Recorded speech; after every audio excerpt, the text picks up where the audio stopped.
Hello guys, zenith classes के online study में आप लोग का स्वागत है। आज हम लोग मैथ में एक्सरसाइज 5.1 पढ़ेंगे। इस वीडियो में यानी कि सबसे पहले हम लोग जो होमवर्क दिए थे, यानी कि पिछला वीडियो में यानी प्रीवियस वीडियो में यानी पार्ट टू में हम लोग क्या होमवर्क दिए थे, उस होमवर्क को एक दो बच्चे का कंप्लेन आया कि सर ये सवाल नहीं बन पा रहा है, सर उसको बता दीजिएगा। तो सबसे पहले बाबू इस वीडियो में हम लोग होमवर्क का क्वेश्चन सबसे पहले बनाएंगे। इसके बाद यानी कि एक्सरसाइज 5.1 का अगला यानी कि नेक्स्ट क्वेश्चन लेकर बढ़ेंगे। ठीक है, तो बाबू आई होप कि आप लोग अच्छे से क्वेश्चन बनाए होंगे। बहुत मजा आता है बाबू, बस थोड़ा सा दिमाग को यहीं पर यानी कि कंसंट्रेट करके रखना होता है। बहुत मजा आता है, आप ही लोगों को धुआं उड़ाना है, एग्जाम में जाना है और धुआं उड़ा के आना है। ठीक है, तो बाबू जोश में एकदम रहना है, हमेशा जोश के साथ साथ हौसले अपने पास रखना है। ठीक है, तो बाबू ध्यान से पढ़ेंगे। आते हैं हम लोग होमवर्क क्या था, एक्सरसाइज 5.1 का क्वेश्चन नंबर पहला का चौथा क्वेश्चन हम छोड़े थे। ठीक है, जो कि होमवर्क के तौर पर दिए थे। तो देखते हैं बाबू क्या है क्वेश्चन। तो बोल रहा है क्वेश्चन कि खाते में प्रत्येक वर्ष का मिश्र धन, ध्यान देना बाबू, मिश्र धन बैंक में यानी आप लोग जाते हो तो जमा करते हो पैसा, तो उसमें मिश्र धन, ये मिश्र धन क्या होता है तो समझाएंगे बाबू, एक एक चीज समझाएंगे। अभी बस मिश्र धन को पकड़ो, यानी कि खाते में प्रत्येक वर्ष का मिश्र धन, जबकि 1000 रुपए की राशि 8% वार्षिक दर से चक्रवृद्धि ब्याज पर जमा की जाती है। मतलब जो मिश्र धन सॉरी 1000 नहीं है बाबू, 10,000 है। यानी कि हम 10,000 रुपए जमा किए बैंक में, ब्याज क्या है तो 8% दर, जिसको रेट हम लोग बोलते हैं, रेट ब्याज नहीं, रेट कितना है 8% है। यानी कि 8% रेट पर 10,000 रुपए हम जमा करते हैं, तो प्रत्येक वर्ष का मिश्र धन जो प्राप्त हमें होगा वो क्या एपी में है कि नहीं है, यही हम लोग को बताना है। यही तो क्वेश्चन, यही तो बोल रहा था कि जांच कीजिए कि यानी दिए गए जो समस्या है वो एपी में है कि नहीं है। तो देखो यानी कि मिश्र धन हमको बताना है, प्रत्येक वर्ष जो मिश्र धन हमको गेन होगा वो क्या मिश्र धन एपी में है। तो देखो अब आते हैं बाबू मिश्र धन क्या होता है। तो देखो बाबू आप लोग ब्याज जानते हो, ब्याज और मूलधन। ठीक है, मूलधन यानी कि हम जो पैसा जमा किए वो हम लोग का क्या हो गया मूलधन, और मूलधन के साथ साथ कुछ बढ़कर इंटरेस्ट के रूप में और एक्स्ट्रा हमको पैसा मिलता है, वो क्या हो जाता है ब्याज। तो ब्याज और मूलधन दोनों को जोड़ करके जो ओवरऑल हमको वैल्यू प्राप्त होता है, यानी कि पैसा प्राप्त होता है, वो क्या कहलाता है मिश्र धन कहलाता है। तो प्रत्येक वर्ष का मिश्र धन क्या एपी में है। तो देखो अब मिश्र धन का डायरेक्ट फॉर्मूला होता है बाबू, यहाँ पर मिश्र धन का क्या होता है डायरेक्ट फॉर्मूला। लेकिन ध्यान रहे बाबू, यहाँ पर चक्रवृद्धि ब्याज है, एक साधारण ब्याज होता है, एक चक्रवृद्धि ब्याज होता है। अब कहोगे साधारण ब्याज और चक्रवृद्धि ब्याज में अंतर क्या होता है सर, तो देखो बाबू चक्रवृद्धि ब्याज यानी कि ब्याज का ब्याज लगना शुरू हो जाता है, जबकि साधारण ब्याज में क्या होता है कि कितना हूं साल रखो उसमें ब्याज का ब्याज नहीं लगता है, बस मूलधन का ब्याज बढ़ते जाएगा। जबकि चक्रवृद्धि ब्याज में यानी कि मूलधन प्लस ब्याज जो यानी कि वो समय होता है कोई, यानी कि चक्रवृद्धि ब्याज जो होता है साल भर पर बढ़ने लगता है, जबकि कोई जो होता है 6 महीना पर ही बढ़ने लगता है, वो बात होते रहता है। ठीक है, चलो आगे बढ़ते हैं। सबसे पहले यानी क्या दिया है तो क्वेश्चन नंबर होमवर्क वाले बना लेना, होमवर्क। ठीक है, यानी कि पहला का चौथा क्वेश्चन मूलधन हम लोग को दिया है, मूलधन बराबर कितना दिया है 10,000 रुपए।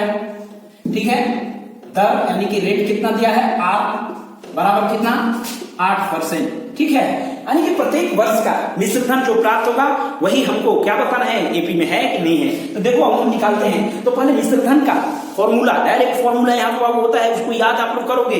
तो देखो हम लिखवाए थे क्या, मिश्र धन चक्रवृद्धि ब्याज का मिश्र धन बराबर यानी P इंटू 1 प्लस R बटा में 100 का पावर n, या T भी रहता है, n भी दे सकते हो या T भी दे सकते हो। अब यहाँ पर कहोगे सर ये पी क्या है, आर क्या है, एन क्या है, तो देखो अब पी यानी कि इसको हम यहाँ पर लिख देते हैं मूलधन होता है यानी कि, और आर क्या होता है तो रेट, ठीक है दर, और एन जो होता है समय, टाइम बताता है, एन की जगह पर टी भी आता है, ठीक है, तो इसको ध्यान में रखोगे। तो देखो अब हम पहले वर्ष का, सबसे पहले वर्ष का यानी एक साल में हमको मिश्र धन क्या होगा, यानी हम आज पैसा जमा किए तो आज के एक साल बाद हमको ब्याज और मूलधन दोनों मिलाकर कितना रुपए प्राप्त होगा, वही मिश्र धन क्या कहलाएगा। तो एक साल का मिश्र धन पहले निकाल लेते हैं। तो देखो अब यहां पर लिखेंगे यानी पहले साल का मिश्र धन बराबर क्या हो जाएगा, फॉर्मूला यही लगेगा, डायरेक्ट फॉर्मूला। तो देखो पी के जगह पर यानी कि 10,000 इंटू 1 प्लस आर के जगह पर 8 बटा में 100 का पावर 1 ही रहेगा। अब देखो अब इसको कटा पिटा सकते हो लेकिन नहीं कटाना है। कहोगे क्यों सर, तो देखो बाबू हमको बस यही ना बताना है, हमको यही बताना है कि ये क्या एपी में है कि नहीं है। तो देखो बिना कटाए भी हम बता सकते हैं, तो क्यों हम कटाएंगे, जब बिना कटाए ही आसान होगा, कटाओगे तो वो और उलझन कर देगा, तो बिना कटाए ही आसान है, तो रहने दो बाबू। ये आंसर एक्यूरेट हमको नहीं देना है कि कितना चक्रवृद्धि ब्याज है, हमको बस बताना है कि एपी में है कि नहीं है, बस इतना ही हम लोग का काम हो जाएगा बाबू। तो देखो बाबू इसको यहीं तक छोड़ दो, यानी 1 लिख भी सकते हो, नहीं भी लिख सकते हो। पहले ही कहोगे 1 कहां से आया सर, तो पहले साल यानी 1 साल का n बराबर 1, जब 2 साल का रहेगा तो n के जगह पर 2, जब 3 साल का तो 3। तो देखो अब क्या, इसी प्रकार से दूसरे साल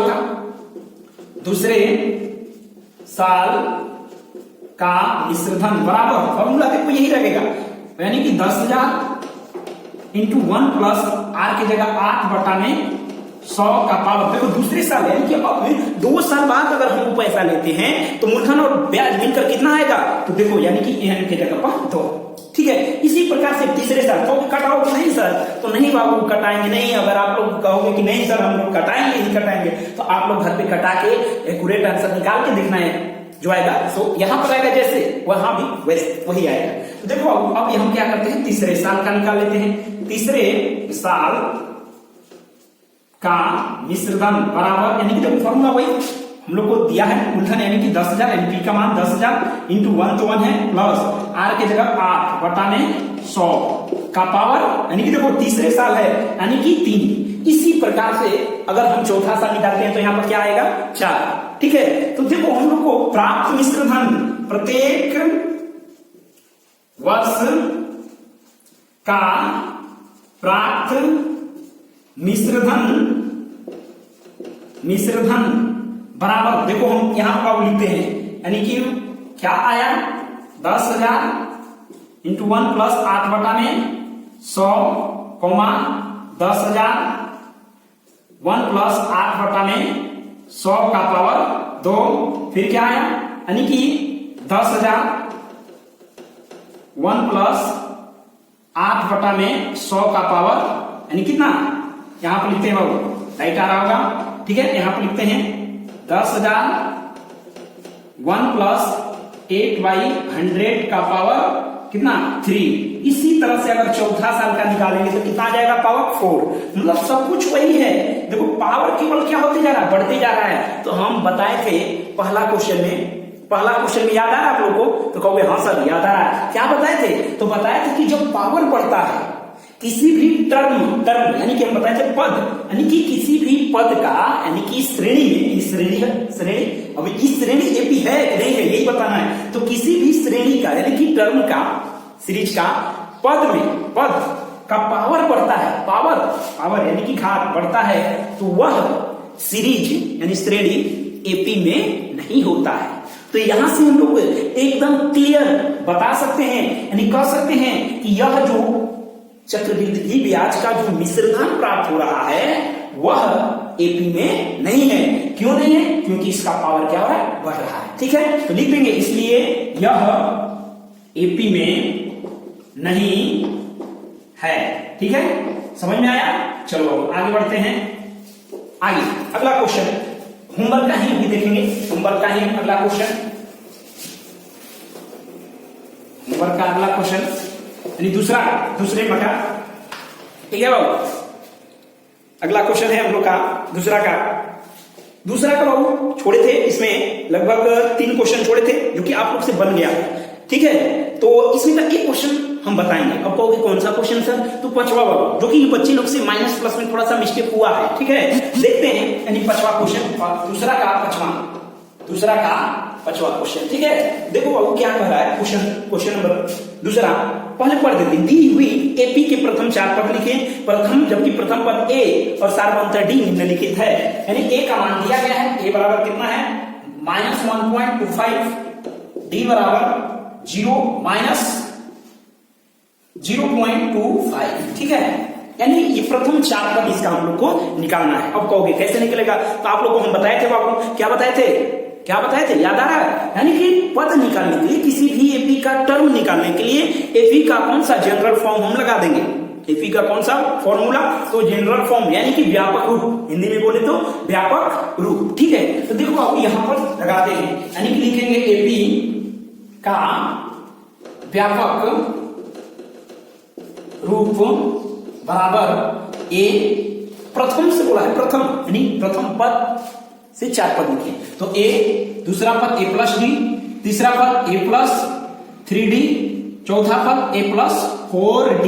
अब आगे हम लोग नहीं बढ़ेंगे, सब कुछ तो दिया गया है, बस मान यानी कि रखना है, कैलकुलेशन करना है, आंसर पाना है, ठीक है। रख देते हैं बाबू, देखो ना, बस कर रहे हैं ना बाबू। आप लोग थोड़ा सा घर पे यानी सेल्फ स्टडी करते रहिए, और क्या, तो इंटरेस्ट जो होता है ना, इंटरेस्ट मन में आना चाहिए कि मन में हमको कुछ करना है, वो लेकर आओ, मजा आएगा, ठीक है। तो देखो ए का मान क्या है? तो ए का मान -1.25, ठीक है।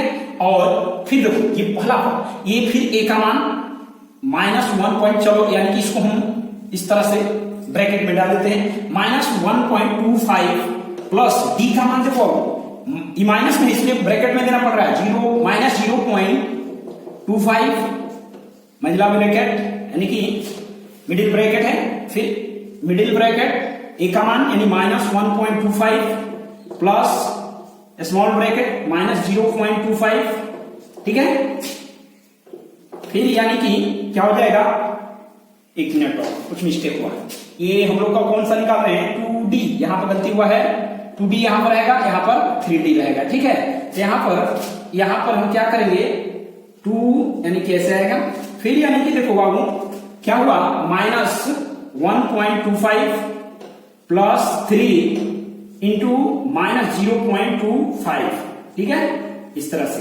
अब देखो अब कैलकुलेशन, इसी में लड़के लोग गलती कर बैठा है, ठीक है, कोई दिक्कत नहीं, जो गलती करता है वही सीखता है बाबू, इसमें घबराने की बात नहीं है, ठीक है। आओ देखते हैं, तो ये -1.25 ये तो वही आ जाएगा, ये देखो ये -1.25, ये देखो माइनस प्लस का मल्टीप्लाई कितना होता है, क्या होता है, माइनस, ये यानी 0.25 हो गया। फिर ये देखो ये ब्रैकेट -1.25, ये देखो गुणा करेंगे, माइनस प्लस का गुणा यानी क्या, माइनस, ये कितना हो जाएगा 0.5, यानी कि 25 गुना के 50 हो गए, यानी 0.50। लेकिन डेसिमल के बाद अंतिम में यानी कि लास्ट डिजिट 0 रहता है, उसका कोई महत्व नहीं होता, हम इसको 0.5 लिख सकते हैं, ठीक है। अब देखो आओ, ये हो जाएगा -1.25 प्लस नहीं देखो, प्लस माइनस का गुना माइनस, ये कितना 25 3 75 यानी 0.75, ठीक है।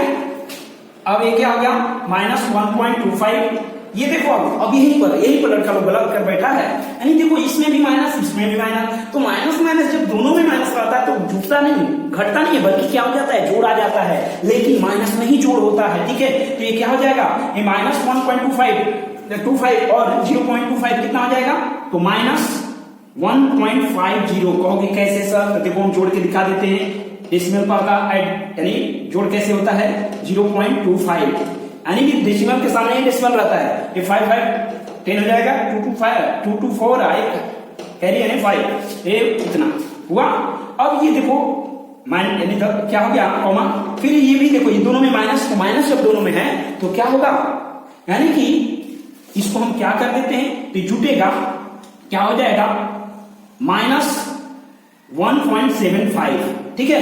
फिर यानी कि ये क्या होगा -2.00, देखो कैसे, इसको हम जोड़ के दिखा देते हैं, 1.25 ये 0.50 ऐसे 571, ठीक है। इसी प्रकार से ऐसे आप लोग जोड़ सकते हो, यानी हम इसको ऐसे लिख सकते हैं -1.25, ये हो जाएगा -1.5, ये -1.75 और ये हो जाएगा -2। ये क्या हो गया? आंसर, ठीक है, आंसर। समझ में आया? आप लोग अच्छे से घर पे बनाइए, ठीक है। देखते हैं अगला क्वेश्चन। अब होमवर्क बाबू इसमें का समाप्त हो गया। अगला हम प्रश्नावली देखते हैं क्या है। देखो क्वेश्चन नंबर इसमें का तीसरा कह रहा है निम्नलिखित में से प्रत्येक एपी के लिए प्रथम 4 पद तथा सार्व अंतर लिखिए। निम्नलिखित में से प्रत्येक के लिए प्रथम 4 पद तथा सार्व अंतर लिखिए। एपी के लिए बाबू यानी दिया गया है, कुछ टर्म दिया गया है, उसमें कह रहा है कि निम्नलिखित एपी के लिए प्रथम यानी कि क्या, प्रथम पद तथा सार्व अंतर लिखिए। बहुत आसान है, ये तो बहुत आसान है बाबू। देखो क्वेश्चन क्या है, तीसरा का पहला यानी कि 3 1 -3, ये क्या है? डॉट डॉट डॉट, ठीक है। डॉट बाबू तीन ही लगाना चाहिए। कुछ बच्चा डॉट डॉट बहुत सारा मार देता है, नहीं, वो मैथमेटिक्स में थोड़ा केयर नहीं किया जाता है, लेकिन ये क्या, ये रियल में यानी कितना होना चाहिए? 3 ही होना चाहिए, ठीक है। देखो क्वेश्चन बोल रहा है निम्नलिखित में से प्रत्येक एपी के लिए प्रथम पद तथा सार्वंतर लिखिए। एपी के लिए, ठीक है। तो देखो यहां पर क्या है, देखते हैं क्या है, यानी प्रथम पद इसमें लिखना है हमको। क्या करना है? प्रथम पद। तो देखो अब इसमें प्रथम पद क्या है? निम्नलिखित एपी के लिए, मतलब एपी है, बोल चुका है क्या है? एपी है। निम्नलिखित एपी के लिए मतलब निम्नलिखित मतलब नीचे में जो लिखा गया उस एपी में यानी प्रथम पद और सार्वंतर लिखिए। तो हम क्या बताए थे? प्रथम पद मतलब पहला पद, ठीक है। और सार्वंतर क्या बताए थे? किसी भी 2 पदों के बीच का अंतर जो होता है सार्वंतर कहलाता है, ठीक है। तो देखो अभी यहां पर क्या हम करते हैं, यानी कि प्रथम पद यानी कि प्रथम पद यानी कि ए या A1 से भी लिख सकते हो। तो ये क्या है यहाँ पर? 3। दूसरा पद क्या है? दूसरा पद यानी कि A1 बराबर ऐसे लिख देते हैं, A1 बराबर 3, A2 बराबर क्या है? 1, A3 बराबर क्या है? -1, A4 बराबर क्या है? -3। यानी कि हमसे क्या पूछा? प्रथम पद और सार्वंतर लिखिए। तो प्रथम पद बाबू देखो यहाँ पर क्या है? 1 क्या होता है? 1 क्या होता है? प्रथम। और 2 क्या होता है? दूसरा पद। 3 क्या होता है? तीसरा पद। 4 क्या होता है? चौथा पद। तो हमसे प्रथमे पद ना, तो प्रथम पद क्या हो गया? 3 हो गया। ये हम लोग का क्या हो गया? आंसर। फिर इसी प्रकार से सार्वंतर पूछा है, तो सार्वंतर का फॉर्मूला बताया था बाबू, यानी कि कॉमन डिफरेंस सार्वंतर। सार्वंतर को किससे सूचित किया जाता है बाबू? तो डी से। क्या फॉर्मूला होता है? A2 - A1। कोई बच्चा कहेगा नहीं सर यही क्यों लिख रहे हैं? A3 - A2 भी तो होता है। कोई बच्चा कहेगा नहीं सर ये भी तो होता है, A4 - A3। हाँ भाई होता है। अब कहोगे कौन सा लगाएं सर, इसमें कौन सा अच्छा रहेगा, कौन सा लगाएं हम लोग? तो कोई भी लगा सकते हो। अब कहोगे कोई एक बोलता तो हाँ बाबू कोई एक लगा सकते हो, ठीक है। तो देखो बाबू यहां पर हम लगाते हैं A2 - A1। तो A2 का मान क्या है? 1। A3 का मान क्या है? सॉरी A1 का मान क्या है? 3। तो घट जाएगा यानी कि 1 में से 3। ध्यान दो बाबू 1 में से 3, तो 1 में से 3 घटेगा, 1 में से 3 तो माइनस क्या आ जाएगा? 2। ओके कैसे आप घटाव कर दिए? तो देखो बाबू 1 में से 3 घटेगा तो नहीं, तो मेरे पास 1 आम है यानी 1 मैंगो और 3 मैंगो देना है, कैसे हो पाएगा? तो क्या है हम यहां पर जबरदस्ती करते हैं, मतलब 1 में से 3 नहीं घटेगा तो 3 में से 1 घटा सकते हो ना, तो घटा के कितना बचेगा? तो लेकिन हम देखो ये बोल रहा था कि 1 में से 3, लेकिन हम 3 में से 1 कर दिए, उल्टा काम कर दिया। वो उल्टा होने के कारण यहां पर माइनस लगाना पड़ गया, या ऐसे भी कह दिया जाता है कि कम में से अधिक को जब भी घटाया जाता है तो माइनस लगाना पड़ता है, तभी सही होता है, अन्यथा क्या हो जाएगा? गलत। आंसर हम लोग का हो गया। अगला इसमें का क्वेश्चन, इसमें भी होमवर्क है बाबू, बहुत मजा आ रहा है, मजा आएगा बाबू, बस थोड़ा सा ध्यान देना है। क्वेश्चन नंबर इसमें का तीसरा देखो, तीसरा, ठीक है, इसी का तीसरा क्वेश्चन क्या है? 1/3, 5/3, 9/3 और 13/3 ... अब कहोगे सर ऐसा क्वेश्चन दीजिए, इतना भारी बनेगा क्वेश्चन सर?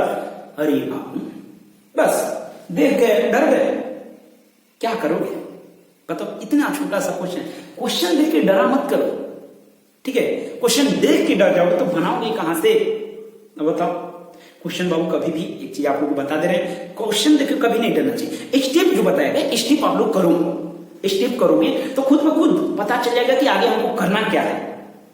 ऐसे देखने में बहुत बड़ा लगता है, लेकिन करोगे ना तो आगे स्टेप बाय स्टेप तुमको खुद ब खुद पता चलेगा हमको क्या करना है।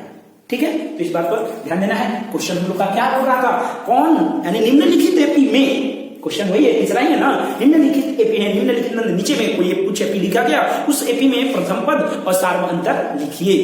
ठीक है, तो देखो बाबू प्रथम पद, पहले हम टोटल पद ही लिख लेते हैं। प्रथम पद को a1 से, a1 बराबर 1/3, a2 बराबर दूसरा पद 5/3, फिर a3 बराबर 9/3, a4 बराबर 13/3।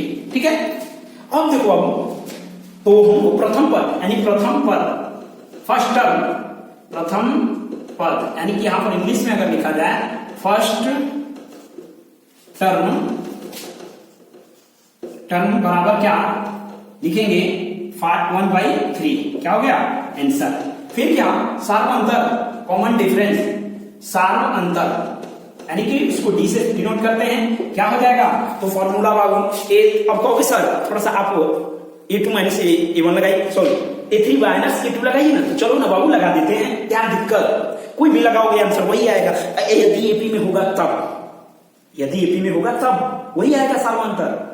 अब कहोगे एपी नहीं होगा तो अलग अलग आएगा सर, तो हाँ अगर अलग अलग आएगा तो आप लोग को पता है कि एपी में नहीं होगा, जो कि अगला क्वेश्चन नहीं लेकर आ रहा है। ठीक है, तो चलो a3 माइनस, कुछ बच्चे का डिमांड था कि a3 माइनस a2 लगाइए सर, चलो बाबू हम लगा देते हैं। तो a3 का मान कितना है, यहाँ पर लिखे हुए हैं 9/3। ठीक है, माइनस a2 का मान कितना है 5/3।